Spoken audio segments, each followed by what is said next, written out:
Hello పోతినా మాట్లాడడానికి రెడీయేనా? మొత్తానికి రెడీగా ఉన్నావు. ఇప్పుడు చెప్పు, ఏంది మ్యాటరో? శాంతి భద్రతల్ని అదుపు చేస్తాం, శాంతి భద్రతల్ని గాడిలో పెడతాం, లా అండ్ ఆర్డర్ సక్రమంగా నడుస్తుంది. ఇక నుంచి రాష్ట్రంలో హత్యలుండవు. తస్సదియా పోతినా, ఏపీలో అధికారంలో ఉంది మీరన్నట్టు మాట్లాడుతున్నావేందే?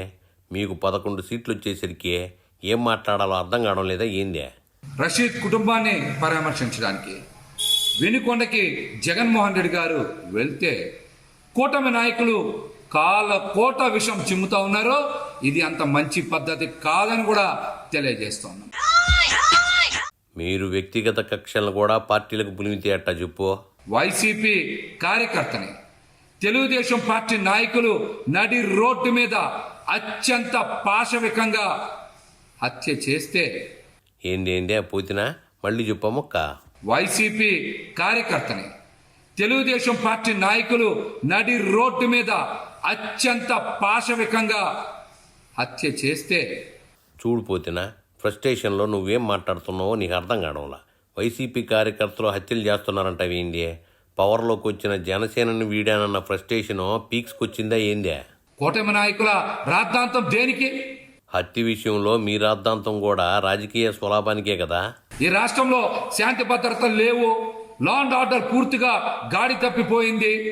రాజకీయ కక్షలతో యథేచ్ఛగా వైసీపీ నాయకుల్ని ఇష్టానుసారం చంపుతున్నారు అనే అంశాల మీద జగన్మోహన్ రెడ్డి గారు మాట్లాడితే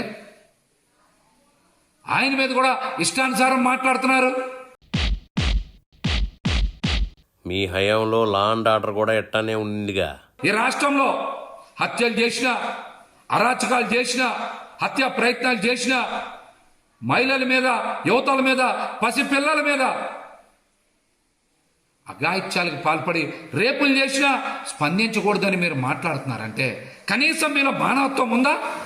మీ అనంతబాబు దళితుడిని చంపి డోర్ డెలివరీ చేస్తే ఎవరు మాట్లాడలేదో మీకు కనీస మానవత్వం ఉందా? అనంతబాబు విషయం చెప్తా ఉన్నారు. నిజంగా జగన్మోహన్ రెడ్డి గారు సహకరించుంటే అనంతబాబు మీద కేసు ఫైల్ అయ్యేదా? 14 రోజులు జ్యుడిషియల్ రిమాండ్లో ఉండేవారా? మొత్తానికి మర్డర్ చేసినందుకు 14 రోజులు అనంతబాబుని జైల్లో ఉంచామని గొప్పగా చెప్తున్నావు. మా బాబే డాక్టర్ సుధాకర్ బాబు చనిపోయింది కార్డియాక్ అరెస్ట్ అయ్యి. కావాలంటే మెడికల్ రిపోర్ట్లో చెక్ చేసుకోవచ్చు. కార్డియాక్ అరెస్ట్తో చనిపోతే కూడా విష ప్రచారం చేస్తారా? సుధాకర్ బాబుపై మీరు కేసులేమి పెట్టలేదన్నట్టు, అతను ఎవరో తెలియదు అన్నట్టు మాట్లాడతారేందే? మీరు ఆయన హింసించబట్టే కదా హార్ట్ అటాక్ వచ్చిందే. ఈ రాష్ట్రంలో శాంతి భద్రతలను కాపాడడానికి, లా అండ్ ఆర్డర్ని ఖచ్చితంగా గాడిలో పెట్టడానికి జగన్మోహన్ రెడ్డి గారు ఢిల్లీలో ధర్నా ప్రకటించగానే మీరు ఢిల్లీలో ధర్నా చేస్తే ఏపీలో శాంతి భద్రతలు ఎట్ట బాగుపడతాయే? ఈ రాష్ట్రంలో శాంతి భద్రతలు కాపాడాలి, ప్రజలు స్వేచ్ఛాయుత వాతావరణంలో పనులు చేసుకోవాలనే ఒక గొప్ప ఉద్దేశంతోనే జగన్మోహన్ రెడ్డి గారు ఢిల్లీలో ధర్నా ప్రకటించారు.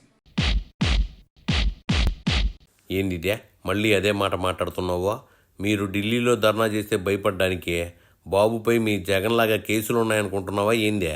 ఈ 45 రోజుల పాలనలో 31 హత్యలు చేశారు, 300 మంది మీద హత్య ప్రయత్నాలు చేశారు, 35 మంది ఆత్మహత్యలు చేసుకున్నారు. ఆ లెక్కలే ఇస్తే టీడీపీ వాళ్ళు వాళ్ళ కుటుంబాలను ఆదుకుంటామని చెప్పారుగా. మీరు చక్కగా పబ్లిసిటీ కోసం ఫోటోలు దిగుతున్నారు. మరొక పక్కన మహిళల మీద మాత్రం దాడులు ఆగట్లా, హత్యలు ఆగట్లా. దీని మీద కదా మీరు మాట్లాడాలి, ఈ అంశాల మీద కదా మీరు మాట్లాడాలి. మాకు కూడా అర్థమవుతుంది అనిత గారి చేతిలో హోంశాఖ లేదని. ఆ శాఖని లోకేష్ గారో చంద్రబాబు నాయుడు గారో నిర్వహిస్తున్నారనేటువంటి వాస్తవ విషయం అందరికీ అర్థమవుతుంది. మీరు కేవలం రబ్బర్ స్టాంపు మాత్రమే.